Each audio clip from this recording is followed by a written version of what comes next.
আলাইকুম দর্শক, স্বাগত জানাচ্ছি আরটিভির মধ্যাহ্নের সংবাদে। আপনাদের সঙ্গে আছে আমি ফারি ফাতিমা। টঙ্গীর তুরাগ তীরে চলছে বিশ্ব ইজতেমার দ্বিতীয় পর্ব। এই পর্বে দিল্লির নিজামুদ্দিন মার্কাজের সাদ আহমদ কান্দলভির অনুসারী বা সাদপন্থীদের ব্যবস্থাপনায় লাখো মানুষ একসঙ্গে জুমার নামাজ আদায় করতে জড়ো হতে শুরু করেছে ইজতেমার ময়দানে।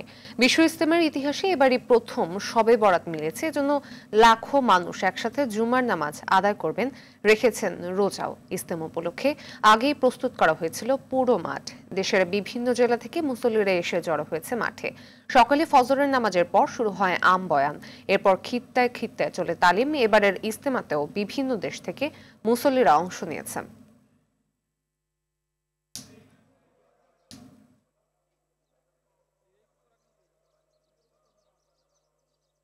কিভাবে আমরা আল্লাহর হুকুম এবং নবীর সুন্নত তরিকে আমরা চলতে পারি এই বিষয়ে জানা এবং আল্লাহ রাস্তায় বাইরে হওয়া কিভাবে বাইরে হতে পারি এই বিষয়ে এই জন্য আসা ইজতেমা। মূলত এই দিনে দাওয়াতের কাজ চলবে ইনশাআল্লাহ, কোনো বাধা বিঘ্ন হবে না ইনশাআল্লাহ। আমরা এই আমাদের কাম, এটা আমার মুসলমানের কাম। এটা আজকে জুম্মার দিনে আমরা আল্লাহর কাছে দোয়া চাইবো, আমাদের মুক্তির জন্য দোয়া চাইবো, বাংলাদেশের মানুষের জন্য দোয়া চাইবো। এই ইজতেমা মুসলমানের ইজতেমা, আর এই ইজতেমা হইছে সারা বিশ্বের ইজতেমা। এই ইজতেমা সারা বিশ্ব থেকে লোক আসে। এই মুহূর্তে ইজতেমা ময়দান থেকে সরাসরি যোগ দিচ্ছেন সহকর্মী অরণ্য গফুর। অরণ্য, শেষ পর্বে ইজতেমা অংশ নিতে আসা ধর্মপ্রাণ মুসল্লিরা কি বলছেন আমাদের জানাবেন।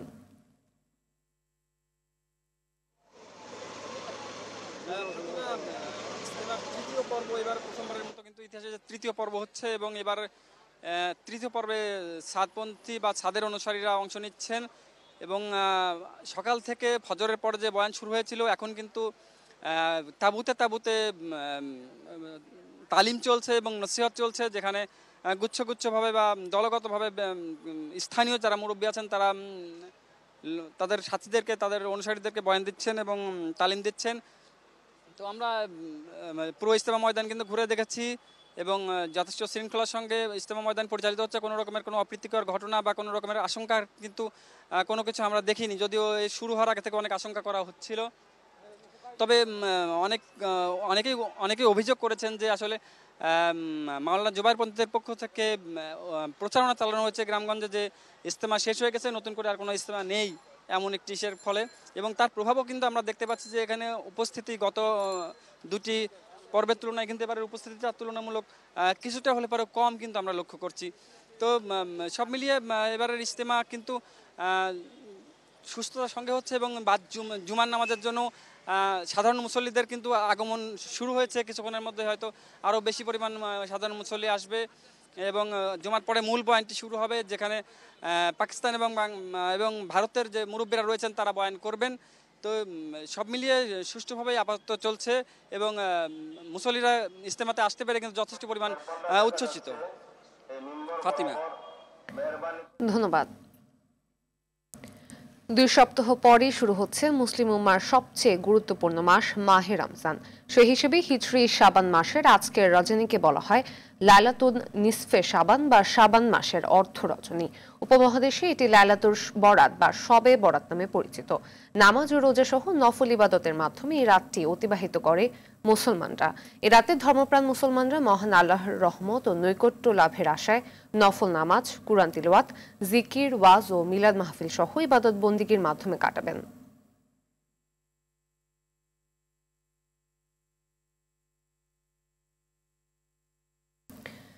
এবার রমজানের আগে কমলো সব ধরনের ডালের দাম। ছোলার দাম কমেছে বেশি। কয়েকদিন আগে কেজি প্রতি ছোলা বিক্রি হতে 130 টাকায়, আর এখন বিক্রি হচ্ছে 110 টাকায়। 90 থেকে 120 টাকার মধ্যে বিক্রি হচ্ছে অন্যান্য ডাল। এদিকে সবে বরাতকে কেন্দ্র করে বাজারে হঠাৎ চড়া ব্রয়লার মুরগির দাম। কেজিতে 10 টাকা বেড়ে বিক্রি হচ্ছে 200 থেকে 210 টাকায়। 30 টাকা বেড়েছে গরুর মাংসের দাম, বিক্রি হচ্ছে 780 টাকা কেজি দরে। বাজারে এখনো সংকট কাটেনি সয়াবিন তেলের। বিক্রেতাদের দাবি, চাহিদার সামান্য তেল দিচ্ছে কোম্পানিগুলো। 20 থেকে 40 টাকায় বিক্রি হচ্ছে শীতকালীন সবজি।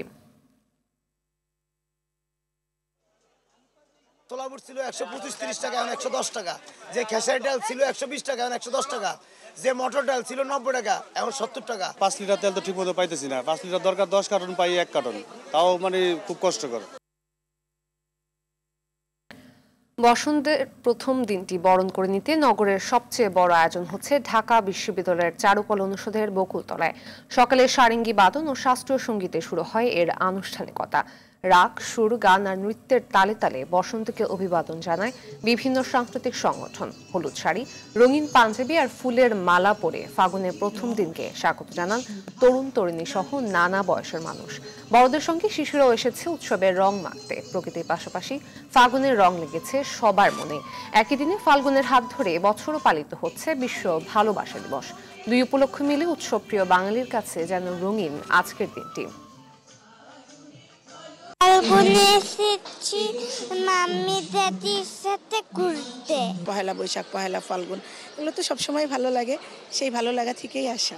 আজকে পহেলা বসন্ত, একই সাথে ভালোবাসা দিবস, ভ্যালেন্টাইন্স ডে, এই জন্য ভালোবাসা মানুষের সাথে আসছি একসাথে দুইটা প্রোগ্রাম মানে দুইটা উৎসব একসাথে পালন করার জন্য। এই মুহূর্তে ঢাকা বিশ্ববিদ্যালয়ের চারুকলা অনুষদের বকুলতলা থেকে সরাসরি যোগ দিচ্ছেন সহকর্মী শাকিলা করিম। শাকিলা, ফাল্গুন আর ভালোবাসা দিবস তো একসঙ্গে পালন হচ্ছে, কি কি আয়োজন দেখছেন সেখানে? ফাতিমা, আপনাকে বসন্তের শুভেচ্ছা। আপনি যেমনটি বলছিলেন যে সকাল থেকে কিন্তু এই চারুকলা অনুষদে ঠিক সকাল 8টার কিছুক্ষণ পর থেকে কিন্তু একটি বর্ণিল আয়োজন শুরু হয়েছে। এটি কিন্তু এখনও চলমান, হয়তো বেশিক্ষণ চলবে না, তবে এই আনন্দ উপভোগ করতে কিন্তু নানা বয়সী মানুষ এসেছিলেন এবং তারা এখনও এখানে ঘুরছেন, এই উৎসবে আয়োজনকে উপভোগ করছেন। এবং কিছুক্ষণ আগে এখানে নানা শিল্পগোষ্ঠীর নাচ, গান, আবৃত্তি এগুলো অনুষ্ঠিত হয়েছে এবং এখনও অনুষ্ঠান চলছে। এবং এখানে যারা এসেছেন তারা কিন্তু বলছেন যে শুধু যে বসন্ত বরণ তাই নয়, আজকে যেহেতু বিশ্ব ভালোবাসা দিবস, তো এই ভালোবাসার রংটা আসলে কিন্তু প্রতিটা মানুষের হৃদয়ে ছড়িয়েছে এবং সেই ভালোবাসার টানে, ভালোবাসার আবেশে প্রতি বছর সবাই এই বসন্তের উৎসবে মিলিত হয় এবং এই বসন্তের আয়োজনে এসে সবাই কিন্তু দারুণ উচ্ছ্বাস জানিয়েছেন। এবং একটি বিষয় জানিয়ে রাখি যে আজকে যেহেতু শুক্রবার, একই সাথে পয়লা ফাল্গুন, শুক্রবার পড়ায় অর্থাৎ সরকারি ছুটির দিনে কিন্তু এই দিনটি পড়ায় আসলে এই উৎসবের মাত্রাটা কিন্তু আরও একটু বেশি বাড়িয়ে দিয়েছে। এবং যারা এসেছেন তারা আসলে এই সুন্দর একটি বাংলাদেশ গড়ার প্রত্যয় কিন্তু নানা কথা ব্যক্ত করেছেন এবং তারা বলছেন হয়তো আজকে দিনব্যাপী এই আয়োজন হয়তো শেষ হয়ে যাবে, এই বর্ণিল আয়োজন, এই রঙিন আয়োজন শেষ হয়ে যাবে, কিন্তু আসলে এই আনন্দের, এই খুশির রেশ কিন্তু আসলে সারা বছর থেকে যাবে বাঙালিদের হৃদয়ে এবং ভালোবাসাও কিন্তু তাদের প্রতিটি হৃদয়ে কিন্তু লালন করছেন। এবং আজকের এই আজকের এই চারুকলা অনুষদের এই চত্বরে কিন্তু নানা বয়সী মানুষ এসেছিলেন। তারা পয়লা ফাল্গুনের যেসব উৎসব ছিল, যেসব আয়োজন ছিল সেগুলো কিন্তু দারুণ উপভোগ করেছেন। এবং আরেকটি বিষয় জানিয়ে রাখি, এখানে কিন্তু আইন শৃঙ্খলার পরিস্থিতি খুবই সুন্দর ছিল, খুবই চমৎকার ছিল এবং কোনো রকম কোনো ঝঞ্ঝাট বা কোনো সমস্যা ছাড়াই দারুণ একটি আয়োজন এখানে অনুষ্ঠিত হচ্ছে। তো ফাতিমা, এই ছিল আমার কাছে ঢাকা বিশ্ববিদ্যালয়ের চারুকলা অনুষদ থেকে সর্বশেষ। ধন্যবাদ শাকিলা, আপনাকেও বসন্তের শুভেচ্ছা। ফাগুনের ভালোবাসায় প্রাণোচ্ছ্বাসে ভরে উঠেছে বইমেলা প্রাঙ্গণ। রং বেরঙের পোশাক আর ফুলের ব্যান্ডে শোভিত হয়ে মেলাকে রাঙিয়ে তুলেছে পাঠক দর্শনার্থীরা। বেলা 11টা থেকে মেলা শুরু হয় শিশু প্রহর দিয়ে। অন্যান্য দিনের তুলনায় পাঠকদের সরব উপস্থিতি আশান্বিত করেছে লেখক প্রকাশকদের। বিশ্ব ভালোবাসা দিবস, পহেলা ফাল্গুন ঘিরে উৎসবের রূপ নিয়েছে আজকের অমর 21শে বইমেলা। দর্শনার্থীদের পছন্দের বই কিনতে ভিড় জমেছে স্টলে স্টলে। এছাড়া পবিত্র শবে বরাতের কারণে মেলা রাত 9টার পরিবর্তে সন্ধ্যা 7:30টায় শেষ হবে।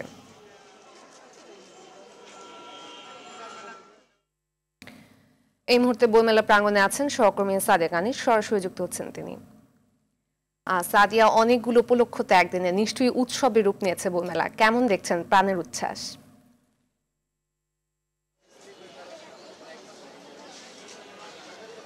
ফাতিমা, উৎসবের রঙে ভরে উঠেছে প্রাণের মেলা প্রাঙ্গণ। আপনি আমার পেছনে একটু লক্ষ্য করলেই দেখতে পাবেন অন্যান্য দিনের তুলনায় সবার পোশাক পরিচ্ছদেও আমরা লক্ষ্য করতে পারছি যে আজকে যে ভালোবাসা দিবস আর ফাল্গুন একসাথে এই উৎসবের রঙে কিন্তু ভরে উঠেছে। আর আপনি জানেন এই যান্ত্রিক নগরীতে কিন্তু মানুষ একটু একটু ভালোভাবে কাটানোর জন্য, একটু আনন্দ বিনোদন নিয়ে কাটানোর জন্য অনুষঙ্গ খোঁজে।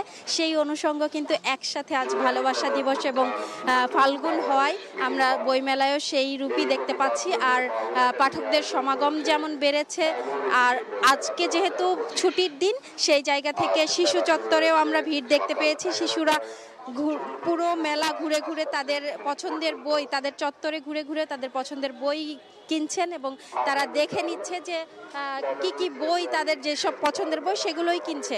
আর শিশুরা জানিয়েছে যে তাদের বাবা মা যেহেতু মোবাইলের আসক্তি থেকে তাদেরকে দূরে সরাতে চায়, সেই জায়গায় কিন্তু তাদের বইয়ের আসক্তি যদি বাড়ে তাহলে কিন্তু মোবাইলের আসক্তি কমে যাবে এবং অভিভাবকরাও কিন্তু একই কথা বলছে।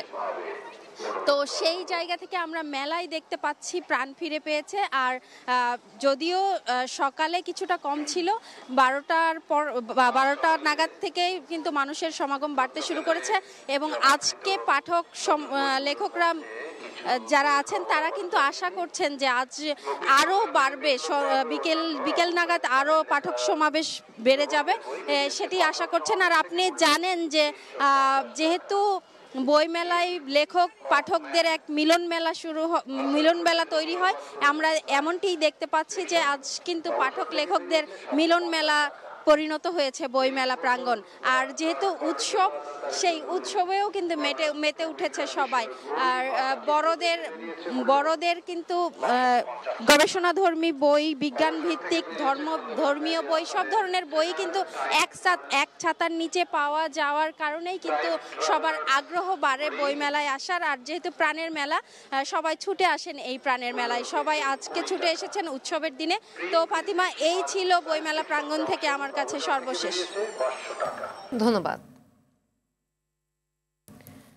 দেশব্যাপী আইন শৃঙ্খলা পরিস্থিতি স্বাভাবিক রাখতে যৌথ বাহিনীর বিশেষ অভিযান অপারেশন ডেভিল হান্ট চলমান রয়েছে। ঢাকার ধামরাইয়ে এই অভিযানে নিষিদ্ধ ঘোষিত ছাত্রলীগ সংগঠনের কুশুরা নবযুগ কলেজ কমিটির সভাপতি মোহাম্মদ আমিনুর রহমানকে গ্রেপ্তার করা হয়েছে। গেল রাতে অভিযান চালিয়ে তাকে গ্রেপ্তার করে ঢাকা জেলা উত্তর গোয়েন্দা পুলিশ। এদিকে বিশেষ এই অভিযানে বুধবার থেকে বৃহস্পতিবার বিকেল পর্যন্ত আরও 566 জনকে গ্রেপ্তার করা হয়েছে। পুলিশ সদর দপ্তরের তথ্য অনুযায়ী সারা দেশে এখন পর্যন্ত এই অভিযানে 3415 জনকে গ্রেপ্তার করা হয়েছে।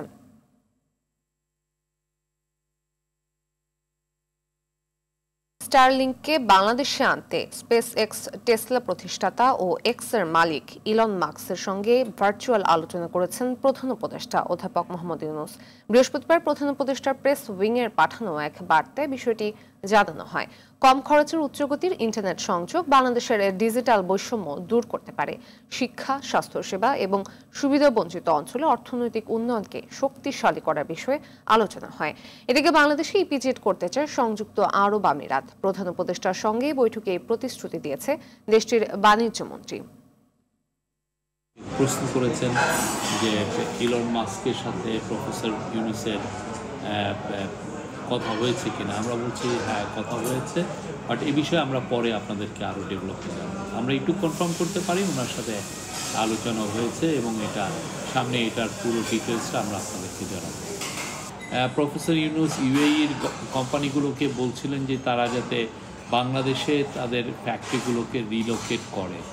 সেই আলোকে আজকে ইউএইর ট্রেড মিনিস্টার প্রফেসর ইউনূসকে প্রপোজাল দিয়েছেন যে তারা বাংলাদেশের সাথে ইপিজেড করতে চায়, এক্সপোর্ট প্রসেসিং জোন। আগামী নির্বাচনকে অবাধ, সুষ্ঠু ও গ্রহণযোগ্য করতে ভারত ও আমেরিকা সহ উন্নয়ন সহযোগী রাষ্ট্রগুলোর সহযোগিতা চায় বিএনপি। এই কথা জেনে BNP vice chairman advocate Ahmed Azam Khan বলেছেন, কোনো বিদেশি শক্তি নয়, দেশের মানুষের আত্মত্যাগেই পতন হয়েছে শেখ হাসিনার। সকালে চট্টগ্রাম দক্ষিণ ও বান্দরবান জেলা বিএনপির নতুন আহ্বায়ক কমিটির নেতাদের নিয়ে দলের প্রতিষ্ঠাতার সাবেক রাষ্ট্রপতি জিয়াউর রহমানের কবরে শ্রদ্ধা জানানো শেষে এসব কথা বলেন আহমেদ আজম খান। আগামী আগস্ট থেকে ডিসেম্বরের মধ্যে জাতীয় সংসদ নির্বাচনে দলের পক্ষ থেকে প্রস্তুতি নেওয়া হচ্ছে বলেও জানান তিনি।